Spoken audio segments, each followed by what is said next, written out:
This is Kenya News Update today. What if I told you a Christmas gift-giving session turned into a deadly stampede? In the next 4 minutes, you'll see how a governor's festive gesture became a nightmare for hundreds of families, and why victims are demanding justice right now. Meet an 80-year-old grandmother. She was the breadwinner for her household, caring for her grandchildren.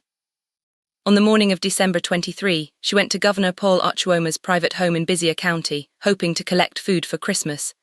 But here's the twist: what was meant to be a festive gesture turned into chaos. Thousands of residents converged at the governor's homestead. An eyewitness describes the scene. It was and people were going out to get Christmas. But the venue wasn't a spacious school compound like last year. This time, the county told people to go to a private homestead.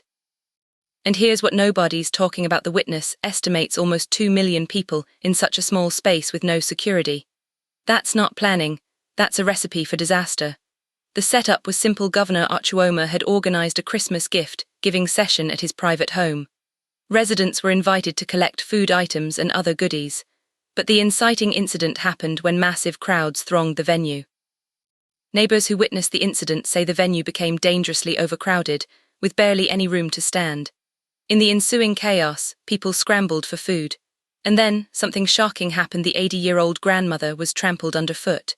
She was rushed to the hospital but was pronounced dead on arrival. Family members and neighbors are now left with a heartbreaking question: how will they give her a decent burial?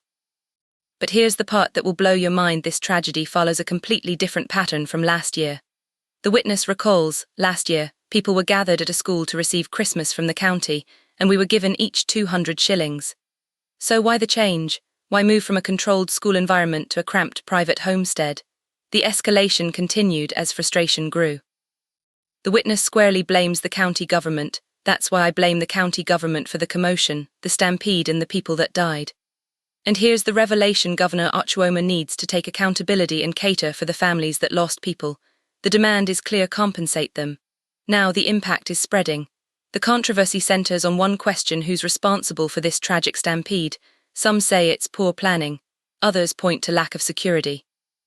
But all agree a life was lost during what should have been a celebration. The bigger picture reveals a system failure. If events can't be managed safely, should they happen at all?